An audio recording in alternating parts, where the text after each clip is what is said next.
ராஜா ஒரு ராணிக்கிட்ட பேசிட்டு இருக்கிறார். அந்த ராஜாவுக்குரிய ரெண்டாவது பொண்டாட்டி தான் ஆகும். பேசிட்டு இருக்கும்போது மந்திரவாதி அந்த ராஜாவை மூத்த மாலையாக்கி என்னமோ பண்ணிட்டான். அதை பற்றி பேசினுக்கிறான். உன் கழுத்தில் மாட்டிட்டு யார் தெரியுமா? அந்த ராஜா தான் அப்படின்னு சொல்லி அதை இந்த ராணியுடைய மகன் ஒருத்தன், அவன் ஒரு லூஸ். அவன் என்ன பண்ணான், யார் எது பேசினாலும் போய் ஒட்டு கேட்பான். அவன் போய் இவங்க என்ன பேசுறாங்கன்னு ஒட்டு கேட்டுட்டான். ஒட்டு கேட்டு இருக்கிற நேரத்தில் கதவு எல்லாம் பண்ணிச்சு. இவரு யாரோ வராங்கன்னு தட்டுட்டார். வெளியே யாரோ இருந்து நம்ம பேசுறத கேட்டுட்டாங்க. யார் அது, அங்கே யார் கேட்டதுன்னொன்னே அவர் தான் ஒரு மாதிரி மூளை வளர்ச்சி இல்லாதல்ல கடகன் ஓடிட்டு. எவன் கேட்டானோ அவன் காது கழுதை காதாய் ஆக கடவுதுன்னு அவன் சாபம் விட்டான். இவருக்கு டொயங்குன்னு கழுதை காதா ஆயிடுச்சு. இப்போ வெளியே வந்து பார்த்தா, ஐயையோ நீ யாடா கேட்ட? என்ன பண்ணுறது, நான் தான் கேட்டேன். இப்போ இவர் ராஜா, இவர் தானே அந்த ராஜா இல்லாத உட்கார்ந்துட்டு இருக்கிறாரு. அப்பா இல்லாதனால புள்ள உட்கார வச்சுருக்காங்க. இப்போ இவர் என்ன பண்ணார், தலப்பாக கட்டிக்கிட்டார், வெளியே தெரியக்கூடாது. இப்போ தாடியெல்லாம் வளர்ந்து போச்சு. என்ன பண்ணுறது, சேவிங் பண்ணமே. அம்டனை கூப்பிட்டாங்க, சேவிங் பண்ணு அப்படி சொன்னாங்க. அப்போ சொன்னேன், ஐயா நாங்கள் தலப்பா இவ்வளோ தூரம் கட்டி வச்சுருக்கீங்க, இங்கேருந்து எடுக்கணுமே, தலப்பாவை கட்டணும்.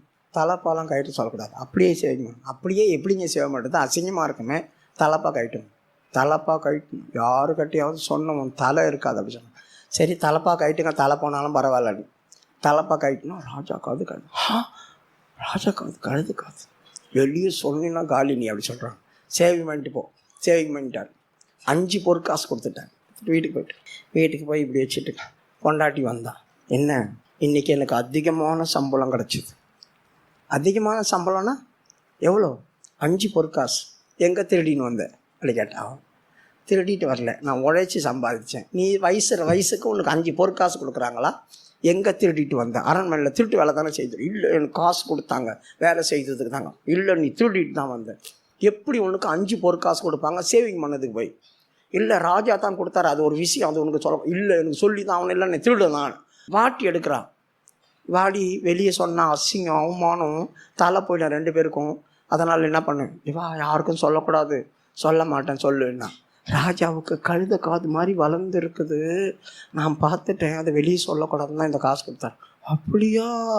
அவ்வளோதான். சாயந்தரத்துக்குள்ளே அவருக்கு வயிறு வீங்கிடுச்சு. யாருக்கு? அம்டனுடைய மனைவிக்கு வயிறு பெருசாக வீங்கி போச்சு. தலை டயங்குன்னு வீங்குது. என்னடி ஆச்சு? மூச்சு திணறுது. ஏங்க யாருக்கிட்ட நான் சொல்லலாம், நைட்டுக்குள்ளே செத்துடும். அதனால் என்ன பண்ணுறது அப்படி சொல்லி கேட்டு, வா அப்படி சொல்லி கூட்டிகிட்டு போய் பள்ளம் தோண்டி இதில் சொல்லு அப்படி சொன்னான். அந்த பள்ளத்தில் ராஜா காது கழுது காது, ராஜா காது கழுத காது. என் வீட்டுக்காரன் பார்த்தான், ராஜா காது கழுது காது. மண்ணை போட்டு போடும்போது ஒரு பறவை போகும்போது எச்சில் போட்டு போயிடுச்சு. அதில் ஒரு பலாமரம் வளர்ந்துடுச்சு. அரண்மனைக்குள்ளே வாத்தியம் வாசிப்பாங்களே, அவங்களுடைய மிருதங்கம் உடஞ்சி போச்சு.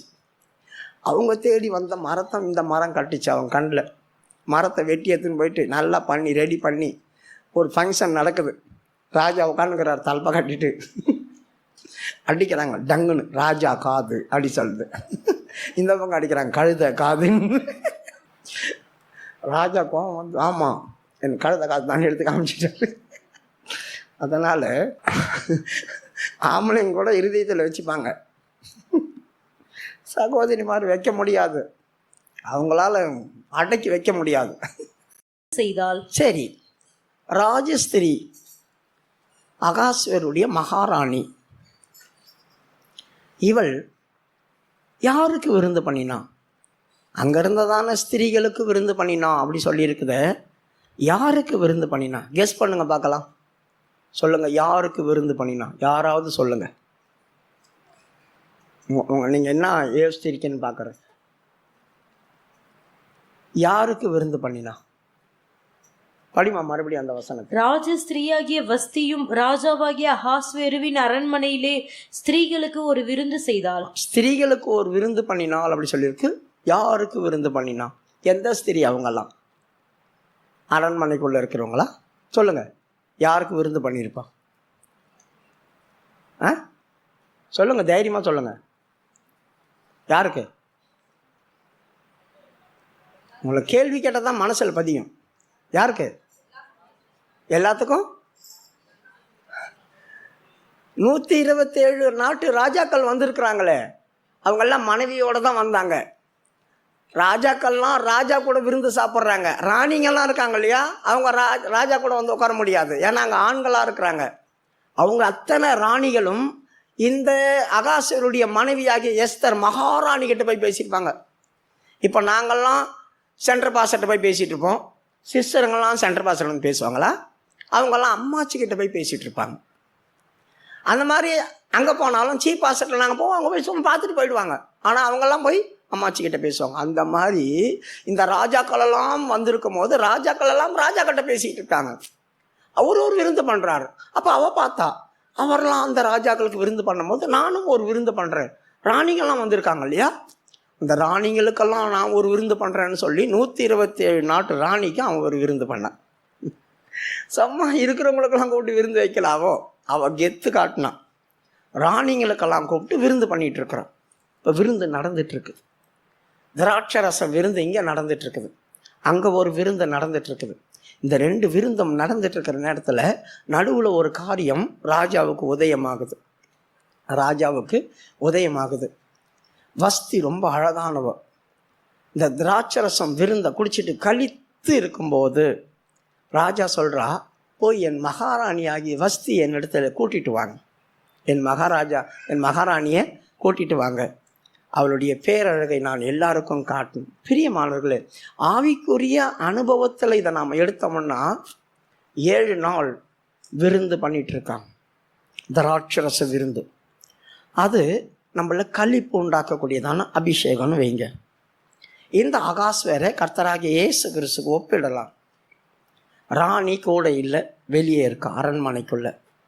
அந்த ராணி நாம் தான் வைங்க. இப்போ ராஜாவுடைய கட்டளை என்ன? என் ராஜாத்தியுடைய அழகை காட்டணும். அந்த அழகு அப்படி சொல்கிறது என்னங்க? பேதுரு சொல்கிறான் பார்த்தீங்களா, 1 பேதுருடைய புஸ்தகம் 4வது அதிகாரம் 3வது அதிகாரம் 4வது வசனம் வாசிங்க.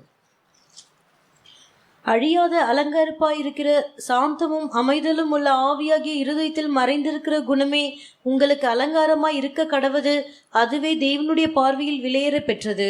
அழகு, அந்த அழகு என்ன அப்படின்னு இந்த இடத்துல சொல்லப்பட்டிருக்குது.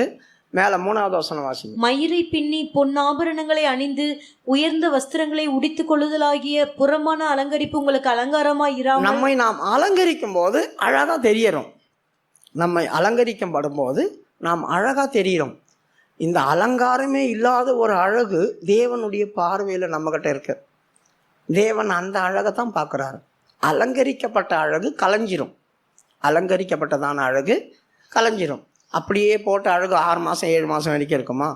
காலையில் போட்டோம்னா நைட்டு கலைஞ்சிடுது, தூங்கி எழுந்தோடனே வேறு மாதிரி தெரியும். இப்போ மறுபடியும் அலங்கரிக்கணும். இந்த அலங்காரமெல்லாம் நம்மளுக்கு ஒன்றாலாம் போயிடும். ஆனால் அழிக்க முடியாத ஒரு அலங்காரம் இருக்குது, அழியாத ஒரு அலங்காரம். இதெல்லாம் அழிஞ்சு போகிற அலங்காரம். இருதயத்தில் மறைந்திருக்கிற சாந்தமும் அமைதலும். அப்போது ஒரு ராஜா பக்கத்தில் போக வேண்டியதான ஒரு ஆள், ராஜா மனதில் இருக்கிறதான அந்த எண்ணத்தின் அழகு, அதை தான் வெளிக்காட்டணும். பார், என் ராணி பார் எப்படி இருக்கா, என் ராணியுடைய அழகை பார், அவளுடைய சுபாவத்தை பார், அதை தான் எல்லார்கிட்டையும் காட்டணும் அப்படி சொல்லி அவன் நினைச்சான். அப்போது இருதயத்தில் மறைந்திருக்கிறதான சாந்தமும் அமைதலும், இந்த சாந்தமும் அமைதலும் எல்லாருடைய இருதயத்துக்குள்ளும் மறைஞ்சி இருக்கும். அது தெய்வத்துடைய பார்வைக்கு மட்டும்தான் தெரியும், மனுஷங்களுடைய பார்வைக்கு தெரியாது. மறுபடியும் படிங்க அந்த வசனத்தை. மயிரை பின்னி இல்ல 4வது வசனம். அழியாத அலங்கரிப்பாய் இருக்கிற சாந்தமும் அமைதலும் உள்ள ஆவியாகிய இருதயத்தில் மறைந்திருக்கிற குணமே உங்களுக்கு அலங்காரமாய் இருக்க கடவது, அதுவே தேவனுடைய பார்வையில் விலையேற பெற்றது. என்னை அதுல நான் அலங்கரிச்சு வெளியே கொண்டு வரணும். நான் புலம்பா அலங்கரிச்சுக்கிறேன் இல்லையா என்ன நானே, ஆனால் இந்த 2 அனுபவத்தில் என்னை நான் அலங்கரித்து வெளியே கொண்டு வரணும். இருதயத்தில் அது மறைஞ்சி இருக்கு இல்லாமல் இருக்காது, எல்லாருக்குள்ளேயும் இருக்கும். அது இருதயத்தில் மறைஞ்சிருக்கு. அந்த மறைஞ்சி இருக்கிற குணத்தை வெளியே கொண்டு வரணும். அந்த வெளியே கொண்டு வந்துட்டோம்னா அது ஒரு நாளும் அழியாது. நீங்கள் எத்தனை வருஷம் தூங்கி எழும்புனா கூட அந்த அலங்காரம் மறையாது. அப்படி மறையாத இதுதான் கர்த்தருடைய பார்வைக்கு தெரியும். மனுஷங்க பார்வைக்கு தெரியாது, கர்த்தருடைய பார்வைக்கு தெரியும். இப்போ இந்த அழகை தான் அவன் எல்லாருக்கும் காட்டும்படியாக கூப்பிட்ட போது என்ன நடந்துச்சு? 7 பிரதானிகள் போகிறாங்க. 7 பிரதானிகள், ஒருத்தர் 2 பேர் இல்லை, 7 பிரதானிகள் போகிறாங்க. 11வது வசனம். ராஜாவாகிய அகாஸ்வேருவின் சமூகத்தில் சேவிக்கிற மெகுமான், பிஸ்தா, அர்போனா, பிக்தா, அபக்தா, சேதார், கர்காஸ் என்னும் 7 பிரதானிகளுக்கும் கட்டளையிட்டான். 7 பிரதானிகளுக்கு கட்டளையிடுறான். நிராகரிப்பு, தோல்வி, யோசித்தறிதல், அதுக்கப்புறமா அப்போ செவி கொடுத்து கேட்டல், இப்படிப்பட்டதான பிரதானி ஒவ்வொருத்தர் பேர். இப்போ நான் அதெல்லாம் உங்களுக்கு எக்ஸ்பிளைன் பண்ணால் ரொம்ப போகும், அதனால தான் உங்களுக்கு சொருப்பாக முடிக்கிறேன். 7 பேரும் வித்தியாசமான பேர் உள்ளவங்க. இவங்களை அனுப்புனான். இவங்களை அனுப்பும்போது அவள் என்ன பண்ணுறா, அந்த நேரத்தில் விருந்து பண்ணிகிட்டு இருக்கா. எல்லாருக்கும் விருந்து பண்ணிட்டு இருக்கும் போது அவளாக விருந்து பண்ணிட்டு இருப்பா. அவள் பெரிய அரண்மனைக்குரிய மகாராணி இல்லையா, அவள் அதில் உக்காந்துட்டு இருப்பாள். மிச்ச சிற்றரசு ராணிகள்லாம் கீழே உட்காந்து சாப்பிட்டு இருக்கிறாங்க. இப்போ 7 பிரதானிகள் வராங்க அரண்மனைக்குள்ளே, வந்து கூப்பிட்றாங்க, மகாராணி நீங்கள் வாழ்க. ராஜா கூப்பிட்றாரு உங்களை. எங்கே கூப்பிட்றார்? அவர் இருக்கிற கொள்ளு மண்டபத்துக்கு கூப்பிட்றார். ராஜா என்ன பண்ணி கொண்டிருக்கிறார்? எல்லாரும் திராட்சரசம் சாப்பிட்டு கொண்டிருக்கிறாங்க, ராஜாவும் திராட்சரசம் பருகி கொண்டிருக்கிறார். நான் வர முடியாது என்று போய் சொல், நான் இங்கே விருந்து பண்ணி கொண்டிருக்கிறேன். இவர்களுக்கு அவர் மட்டும் விருந்து பண்ணிட்டு டாப்பில் இருக்கிறாரு, நான் வந்து இவங்களுக்கு விருந்து பண்ணியிருக்கிறேன். விருந்து கொடுத்துருக்கிற நேரத்தில் எழும்பி வந்தேன்னா எனக்கு அசிங்கம் தானே, எனக்கு அசிங்கம் தானே, அதனால் நான் வர முடியாது, நானும் இங்கே விருந்து பண்ணிகிட்ருக்கிறேன்னு போய் சொல்லு அப்படின்னு சொல்லிட்டு. இவனுங்க போய் சொன்னானுங்க பாருங்கள், மகாராஜா அவங்க வரமாட்டாங்க. அவனுக்கு பயங்கரமான கோபம் வந்துடுச்சு. படிமா. ஆனாலும் பிரதானிகள் மூலமாய் ராஜா சொல்லி அனுப்பின கட்டளைக்கு ராஜஸ்திரியாகிய வஸ்தி வரமாட்டேன் என்றால். பார்த்தீங்களா, வரமாட்டேன் என்றான். எனக்கு இங்கே விருந்து நடக்குது, இப்போ எனக்கு வர முடியாது அப்படி சொல்லலை, வரமாட்டேன். ஏன்னா நான் ராணி, எனக்கு என்ன சம்பவிக்க போகுது, நான் இருக்கிற போஸ்டிங் அப்படி, அதிகாரத்துக்கு உட்பட்டவன், என்னை யாரும் ஒன்றும் பண்ண முடியாது. பிரியமானவர்களே, நம்முடைய அலட்சியம், நம்முடைய அந்த கௌரவம், திமிரு, இப்படிப்பட்டதான அந்த போஸ்டிங், இப்படிப்பட்டதான காரியங்கள் தான் நம்மளை கீழே தள்ளி விட்டுரும். தெரியுமா உங்களுக்கு? எவ்வளவு மேலே நம்ம இருந்தாலும் நம்மளை தாழ்த்துகிற ஒரு அனுபவம் நம்மளுக்கு இருந்துச்சு அப்படி சொன்னால் எல்லாவற்றுக்கும் மேலாக நாம் உயர்த்தப்படுவோம். எல்லாவற்றுக்கும் மேலாக தாழ்மை உள்ளவனுக்கோ கர்த்தர் உயர்வை தருவார், கிருபை அளிக்கிறார். அந்த கிருபை என்ன செய்யும்? எல்லாவற்றுக்கும் மேலாக உயர்த்தும். நமக்குள்ள இருக்கிறதான ஒரு போஸ்டிங் அதை நம்மளை காலி பண்ணிடும். நம்மக்கிட்ட இருக்கிறதான அந்த திறமை, அந்த காரியங்கள் அதெல்லாம் நம்மளை ஒன்றுமில்லாமல் ஆக்கிடும். எவ்வளவு தான் நம்மக்கிட்ட இருந்தாலும் நான் ஒன்றுமில்லை, நான் ஒரு குப்பை. பாஸ்டர் பால்கோசியை நான் கவனிச்சிட்டு இருக்கும் போது ஒரு நாள் ஏதோ ஒரு வார்த்தை சொன்னார். பாஸ்டர், எப்படிப்பட்டதான வார்த்தை இது, என்ன எத்தனை பேர் டச் ஆகிருக்கும் தெரியுமா இது அப்படி ஒரு ஊழியக்கார கூட்டம் முடிச்சுட்டு உள்ள வரும்போது அவர் சொல்ல, குப்பை குப்பை குப்பை, நான் குப்பை அப்படி சொல்கிறேன். நான் வீசிட்டு இருக்கிறேன், நான் குப்பை. அவங்கெல்லாம் குடும்பத்தோட ஊழியத்துக்கு வந்தவங்க, தன்னுடைய பெட்டியெல்லாம் விற்று குடும்பத்தை விற்று, வீட்டை விற்று, எல்லாத்தையும் விற்று அப்படி வந்து ஊழியம் செய்கிறவங்க, தியாகம் பண்ணி. செம்ம நாலேஜ், இங்கிலீஷ் நாலேஜ் இருக்கும், செம்மையாக பேசுவார். பாஸ்டர் டிவி வரும்போது அவரை பார்த்து அப்பச்சா அப்படி சொல்லி கூப்பிட்டார். ஆனால் அவரு பேசும்போது அன்னைக்கு சொன்ன அந்த வார்த்தை, நான் குப்பை அப்படி சொல்கிறார். நான் ஒரு குப்பை. அதனால தான் அவ்வளோ டாப்பில் வச்சுருந்து அவரை எல்லாம் கனம் பண்ணி அவரை அனுப்பி விட்டாங்க ஆண்டவர்கிட்ட. யோசித்து பாருங்கள், எவ்வளவு தான் நம்ம மேல்மை இருந்தாலும், எவ்வளவு நமக்கு திறமை இருந்தாலும், எவ்வளவு நம்ம தியாகம் பண்ணியிருந்தாலும், தாழ்மை ஒன்று நம்மக்கிட்ட இல்லை அப்படி சொன்னால் அதுதான் நம்மளை கீழே தள்ளி விட்டுரும். நாம் இதிலிருந்து தெரிஞ்சுக்கிறதான ஒரே காரியம், அவள் சொன்னால் வர முடியாது, நான் வர மாட்டேன் அப்படி சொன்னான். அந்த வரமாட்டேன் அப்படி சொல்கிறது தான் அலட்சியம் அப்படி சொன்னால் என்ன? எனக்கு என்ன சம்பவிக்க போகுது, என்னை யார் என்ன பண்ண முடியும், என்னை யாரும் ஒன்றும் பண்ண முடியாது அப்படின்றதான ஒரு எண்ணம் தாங்க அலட்சியம் உண்டாக்கும் நம்மளுக்கு. அந்த அலட்சியம்தான். இவளுக்கே தெரியாமல் அங்கே ஒரு காரியம் நடந்துகிட்டே இருந்துச்சு. இப்போ ராஜா பயங்கர கோவப்பட்டான். வர முடியாதுன்னு சொன்னோன்னே அது கீழே உள்ள வசனம் வாசிமா. அப்பொழுது ராஜா கடுங்கோபம் அடைந்து தனக்குள்ளே மூர்க்க வெறி கொண்டான். கடும் கோபம் அடைந்து தனக்குள்ளே மூர்க்க வெறி கொள்ளும் போது என்ன ஆயிருக்கும்? ராஜாவுடைய முகம் சேஞ்ச் ஆயிருக்கும். ராஜா கூட இருக்கிற அத்தனை பேரும் யாரு? மேபியா பெர்சியாவுடைய ராஜாக்கள் எல்லாம் வந்து பெரிய பெரிய ஆட்கள், பிரபலமான ஆட்கள்லாம் உட்காந்துட்டு இருக்கிறாங்க. அவங்களுக்கு முன்னால் ஒரு ராணி வர முடியாதுன்னு அந்த பிரதானிகள் வந்து சத்தம் போட்டு சொல்லிட்டாங்க. பிரதானிகள் வந்து சத்தம் போட்டாங்க, வர மாட்டேன் அப்படி சொல்கிறாங்க அப்படி சொல்லிட்டு. எல்லாரும் ஆச்சரியம் பார்க்குறாங்க, என்னடா ஒரு ராஜாவுக்கு இவ்வளோ தானே மதிப்பு, ஒரு ராஜாவுக்கு இவ்வளோ தானே மதிப்பு, இப்படி இருக்கிறாங்க மகாராணி. இப்போ ராஜாவுக்கு கடுங்கோவம் வந்து முகமெல்லாம் செவந்து போச்சு. இப்படி இருக்கும்போது எந்த ஒரு சட்டமும் எந்த ஒரு காரியமும் ராஜாவே தீர்மானம் பண்ண முடியாது. அதனால் என்ன பண்ணாங்க, அங்கே இருக்கிறவங்களை கூப்பிட்டு இப்படி கீழ்ப்படியாமை காட்டினவங்களுக்கு என்ன பண்ணலாம், எல்லா ஞானிகளையும் கூப்பிடுங்க, அந்த சட்ட திட்டங்களை எழுதுறவங்க. ராஜாவே ஒரு சட்டம் போட முடியாது. அரண்மனையில், சூசான் அரண்மனையில் மேபியா பெர்சியா ராஜாக்கள்லாம் இருக்கும்போது அவங்களுடைய ராஜா கூட அவங்க எழுதின சட்டம் தான் மேன்மைப்படுமே தவிர அவங்களே நினச்சா கூட மாற்ற முடியாது. அதனால தான் தானியேலை சிங்க கோபிக்குள்ள போடும்போது அந்த தரிவு எவ்வளோ பிரயாசப்பட்டான் அவன் வெளியே கொண்டு வரல. ஏன்னா சட்டம் கையெழுத்து போட்டாங்க, அதுதான் செல்லுபடியாகும், அதுதான் மேலே நிற்க. ராஜாவோட மேலே அதுதான் நிற்குமே தவிர ராஜா என்ன பண்ணாலும் ஒன்றும் பண்ண முடியாது. சட்டம் தான் முக்கியம் அவங்க வாழ்க்கையில். அப்போ அந்த சாஸ்திரங்களை எடுத்து பார்த்தாங்க, இப்படி பண்ணால் என்ன பண்ணலாம். உடனே அந்த மேபியா பெர்சியா ராஜ்யத்தில் இருக்கிறதான அவனத்தில் ஒருத்தன் எழும்பி சொல்கிறான், இப்படி பண்ணக்கூடாது. இப்படி பண்ணால் யோசித்து பாருங்கள், எங்கள் கூடவும் மனைவிகள் வந்திருக்கிறாங்க. எங்கள் மனைவிகள்லாம் ராணி கூட தான் சாப்பிட்னு இருக்கிறாங்க விருந்து.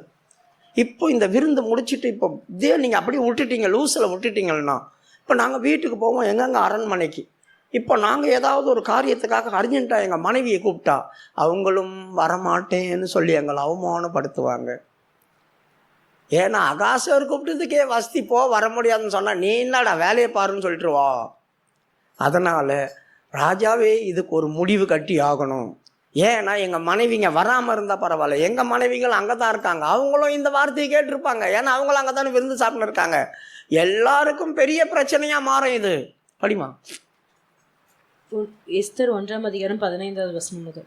ராஜாவாகிய அகாஸ்வேரு பிரதானிகள் மூலமாய் சொல்லி அனுப்பிய கட்டளையின்படி ராஜஸ்திரியாகிய வஸ்தி செய்யாமற் போனது நிமித்தம் தேச சட்டத்தின்படி அவளுக்கு செய்ய வேண்டியது என்ன என்று கேட்டான். 17வது வசனம். ராஜாவாகிய அகாஸ்வேரு ராஜஸ்திரியாகிய வஸ்தியை தமக்கு முன்பாக அழைத்து வர சொன்னபோது அவள் வரமாட்டோம் என்கிற செய்தி எல்லா ஸ்திரீகளுக்கும் பிரசித்தமானால் அவர்களும் தங்கள் புருஷரை தங்கள் பார்வையில் அற்பமாய் எண்ணுவார்கள்.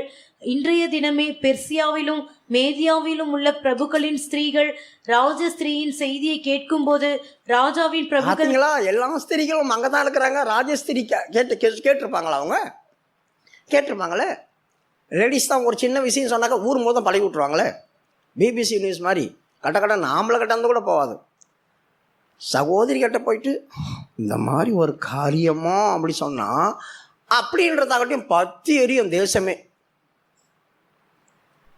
ஒரு ராஜா ஒரு ராணிக்கிட்ட பேசிட்டு இருக்கிறார். அந்த ராஜாவுடைய 2வது பொண்டாட்டி தான் ஆகும். பேசிகிட்டு இருக்கும்போது மந்திரவாதி அந்த ராஜாவை மூத்த மாலையாக்கி என்னமோ பண்ணிட்டான். அதை பற்றி பேசிட்டுருக்கிறான். உன் கழுத்தில் மாட்டிட்டு யார் தெரியுமா? அந்த ராஜா தான் அப்படி சொல்லிட்டு. அதை இந்த ராணியுடைய மகன் ஒருத்தன், அவன் ஒரு லூஸு. அவன் என்ன பண்ணான், யார் எது பேசினாலும் போய் ஒட்டு கேட்பான். அவன் போய் இவங்க என்ன பேசுகிறாங்கன்னு ஒட்டு கேட்டுட்டான். ஒட்டு கேட்டுருக்கிற நேரத்தில் கதவு என்ன பண்ணிச்சு, இவர் யாரோ வராங்கன்னு தட்டுட்டார். வெளியே யாரோ இருந்து நம்ம பேசுகிறத கேட்டுட்டாங்க. யார் அது, அங்கே யார் கேட்டதுன்னொடனே அவர் தான் ஒரு மாதிரி மூளை வளர்ச்சி இல்லாதவல்ல கடகன் ஓடிட்டு. எவன் கேட்டானோ அவன் காது கழுதை காதாய் ஆக கடவுதுன்னு அவன் சாபம் விட்டான். இவருக்கு டொயங்குன்னு கழுதை கதாயிடுச்சு. இப்போ வெளியே வந்து பார்த்தா, ஐயையோ நீ யாடா கேட்ட, என்ன பண்ணுறது, நான் தான் கேட்டேன். இப்போ இவர் ராஜா, இவர் தானே அந்த ராஜா இல்லாத உட்கார்ந்துட்டுருக்கிறாரு, அப்பா இல்லாதனால புள்ள உட்கார வச்சுருக்காங்க. இப்போ இவர் என்ன பண்ணார், தலப்பாக கட்டிக்கிட்டார், வெளியே தெரியக்கூடாது. இப்போ தாடியெல்லாம் வளர்ந்து போச்சு. என்ன பண்ணுறது, சேவிங் பண்ணமே. அம்டனை கூப்பிட்டாங்க, சேவிங் பண்ணு அப்படி சொன்னாங்க.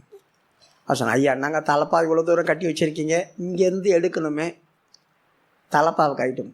தலைப்பாலாம் கயிட்டு சொல்லக்கூடாது, அப்படியே சேவிங் பண்ணு. அப்படியே எப்படிங்க சேவ மாட்டேது, அசிங்கமாக இருக்குமே, தலைப்பா கயிட்டும்.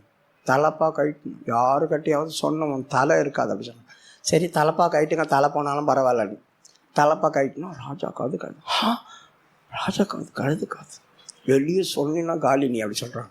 சேவிங் பண்ணிட்டு போ. சேவிங் பண்ணிட்டார். 5 பொற்காசு கொடுத்துட்டார். வீட்டுக்கு போயிட்டு வீட்டுக்கு போய் இப்படி வச்சுட்டுருக்கேன்.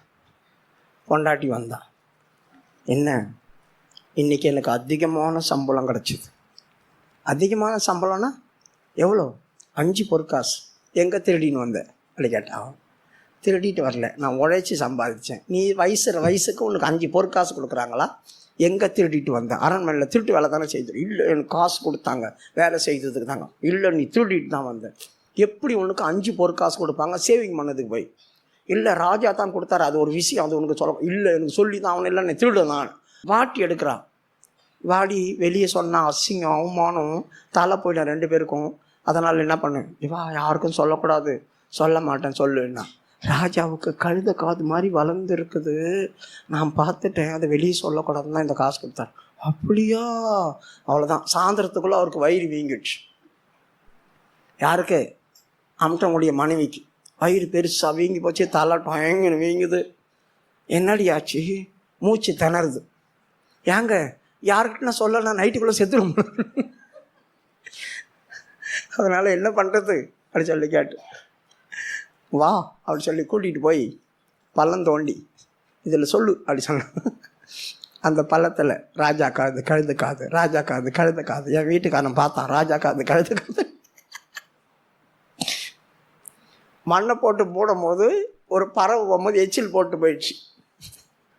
அதில் ஒரு பலாமரம் வளர்ந்துடுச்சு. அரண்மனைக்குள்ளே வாத்தியம் வாசிப்பாங்களே, அவங்களுடைய மிருதங்கம் உடஞ்சி போச்சு. அவங்க தேடி வந்த மரத்தை இந்த மரம் கட்டிச்சு அவங்க கண்ணில். மரத்தை வெட்டி எடுத்துன்னு போயிட்டு நல்லா பண்ணி ரெடி பண்ணி ஒரு ஃபங்க்ஷன் நடக்குது. ராஜா உட்காந்துக்கிறார் தலப்பை கட்டிட்டு. அடிக்கிறாங்க டங்குன்னு, ராஜா காது அப்படி சொல்லுது.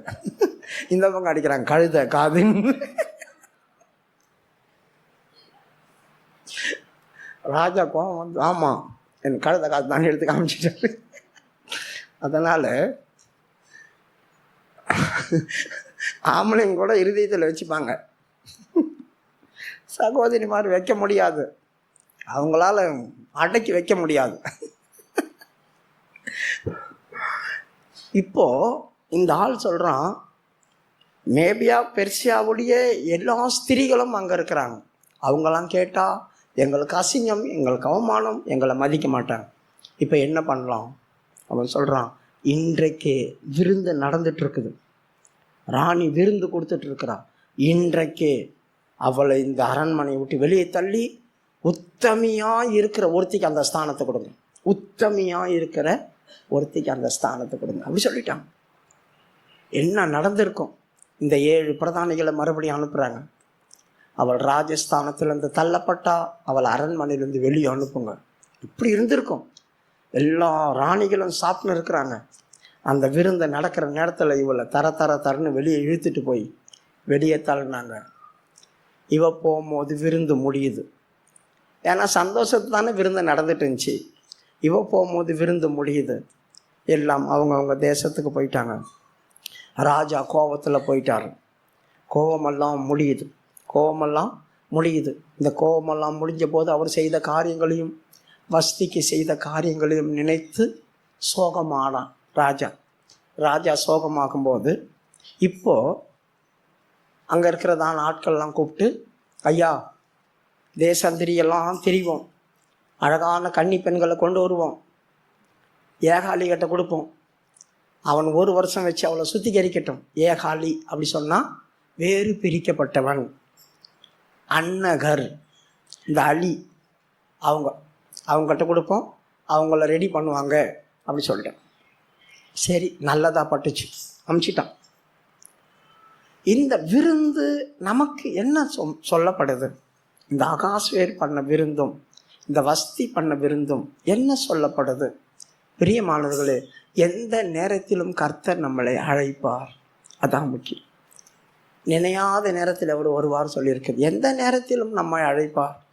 நமக்கு இருக்கிறதான அலட்சிய குணம் நம்மை அந்த ஸ்தானத்திலிருந்து தள்ளி விட்டு, நாம் என்ன செய்துட்டு இருந்தாலும், எப்படிப்பட்ட காரியத்தில் இருந்தாலும், தேவன் நம்மளை அழைக்கும் போது, ஒரு காரியம் நமக்கு வந்து கேட்கும்போது, நம்முடைய செய்தி எதுவாக இருக்கட்டும், அதை அல்ல தட்டாமல் அதுக்கு இணங்கி இருந்தால், இவள் ராணியா கடைசி வரைக்கும் இருந்திருப்பான்.